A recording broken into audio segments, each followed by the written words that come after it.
Vijayawada Saikrishna custodial death కేసులో విచారణ జరుగుతోంది. మాజీ సీఐ నాగరాజును సిట్ అధికారులు కస్టడీలోకి తీసుకుని రాజమండ్రి జైలు నుంచి విజయవాడకు తరలించారు.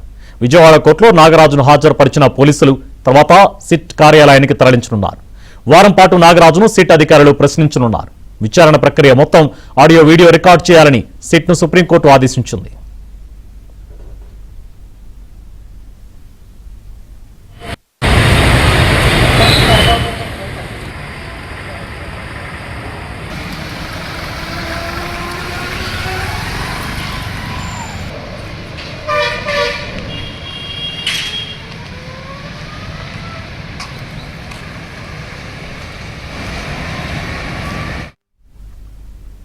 ఇదే అంశంపై లేటెస్ట్ అప్డేట్స్ విజయవాడ నుంచి మా కరెస్పాండెంట్ ప్రసాద్ అందిస్తారు. ప్రసాద్.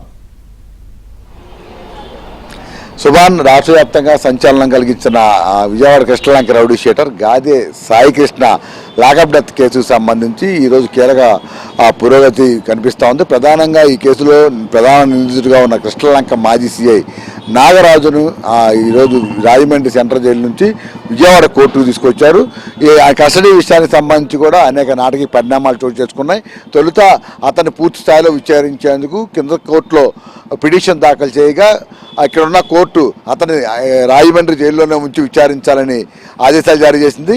దీన్ని సవాల్ చేస్తూ హైకోర్టులో కూడా ఈ సిట్టు పిటిషన్ దాఖలు చేయడంతో హైకోర్టు కూడా ఇదే విధంగా దాదాపుగా తీర్పు వెలుగుస్తూ కేవలం సీను రీకన్స్ట్రక్షన్ చేసే సమయంలో మాత్రమే అతన్ని బయటికి తీసుకురావాలని కూడా ఆదేశాలు జారీ చేసింది. అయితే దీన్ని కూడా సవాల్ చేస్తూ తాజాగా సిట్టు సుప్రీంకోర్టును ఆశ్రయించడంతో ఇటీవల సుప్రీంకోర్టు స్పష్టమైన ఆదేశాలు జారీ చేస్తూ వారం రోజుల పాటు అతన్ని విజయవాడ తీసుకువెళ్ళి అక్కడ సిట్ కార్యాలయంలో విచారించవచ్చని, అయితే దీనికి సంబంధించి మొత్తం రాజమండ్రి సెంట్రల్ జైల్లో బయటికి తీసుకొచ్చిన దగ్గర నుంచి మళ్ళీ రాజమండ్రి సెంట్రల్ జైల్లో అప్పగించేంత వరకు ప్రతి మూమెంట్ను కూడా సీసీ కెమెరాల్లో బంధించాలి.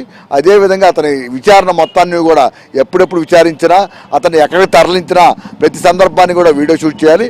ఆ మొత్తం విచారణ పూర్తయిన తర్వాత ఆ సీసీ ఫుటేజ్ కావచ్చు, అలాగే ఇతర వీడియో ఫుటేజ్ మొత్తాన్ని కూడా ప్లస్ ఆడియో వీడియో రెండు కూడా స్పష్టంగా ఉండాలని ప్రత్యేకంగా పేర్కొంటూ ఆ ఫుటేజ్ని మొత్తం ప్రస్తుతం విచారణ జరుగుతున్న విజయవాడ కోర్టులో మొత్తం అప్పగించాలని కూడా స్పష్టంగా ఆదేశాలు జారీ చేసింది.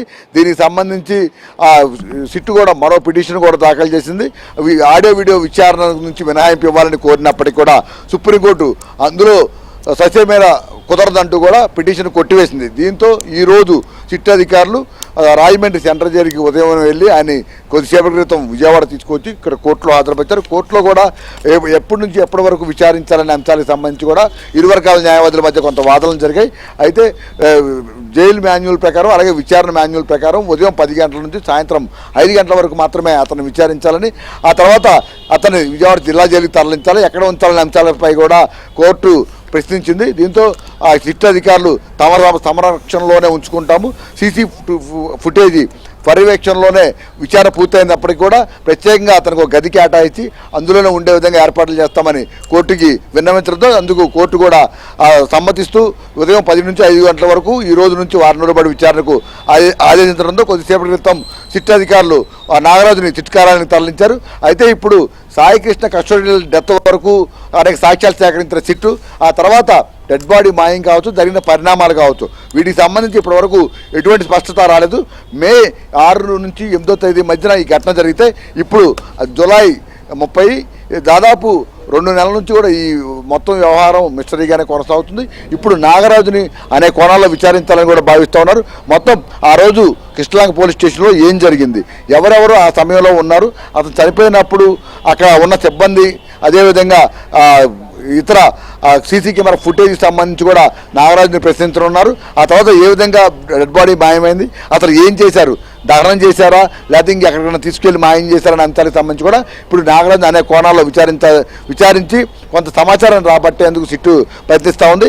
ఈ మొత్తం ఇప్పటివరకు జరిగిన మార్కాపురం నుంచి కృష్ణలంక పోలీస్ స్టేషన్ వరకు తీసుకొచ్చిన సాయికృష్ణ తీసుకొచ్చిన అంశానికి సంబంధించి కొంత కీలకమైన సాక్ష్యాలు సేకరించినప్పటికీ కూడా ఆ తర్వాత జరిగిన అంశాలకు సంబంధించి ఎక్కడ సీసీ ఫుటేజ్ లేకపోవడం, చివరికి కృష్ణలంక స్వర్గపూర్లో దహనం చేశారని కొన్న ప్రచారం జరిగినప్పటికీ కూడా అక్కడ సీసీ కెమెరా ఫుటేజ్ని పరిశీలించినప్పుడు కూడా అటువంటి ఆనవాళ్ళు ఎక్కడ ఇంతవరకు సిట్టు గుర్తించలేకపోయింది.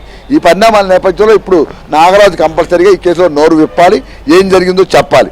అప్పుడే ఈ మొత్తం వాస్తవాలు వెలుగులోకి వచ్చే Okay. అవకాశం కనిపిస్తా ఉంది. దానికి సంబంధించి ఇప్పుడు అన్ని ఆధారాలు కూడా కోర్టు నాగరాజు ముందు ఉంచి విచారించి వారం రోజులు విచారణ తర్వాత కోర్టుకి ఎటువంటి అంశాలు నివేదిస్తారు, ఎంతవరకు పురోగతి సాధిస్తారనేది అప్పుడు తేలే అవకాశం ఉంది. Shobhan. Right, thank you Prasad. Fair investigation చేయాలనే ఉద్దేశం ఉంటే లోయర్ కోర్టు ఆర్డర్నే వాళ్ళు ఒబ్లైజ్ చేసేవాళ్ళు. మరి వాళ్ళు ఏ ఉద్దేశంతో మరి సుప్రీంకోర్టు దాకా వెళ్ళారో తెలియదు. మా క్లయింట్ని ఇబ్బంది పెట్టడం తప్ప ఇంకేం లేదండి. ఇందులో నాగరాజు గారిని ఈ కేసులో ఫాల్స్గా ఇంప్లికేట్ చేశారు.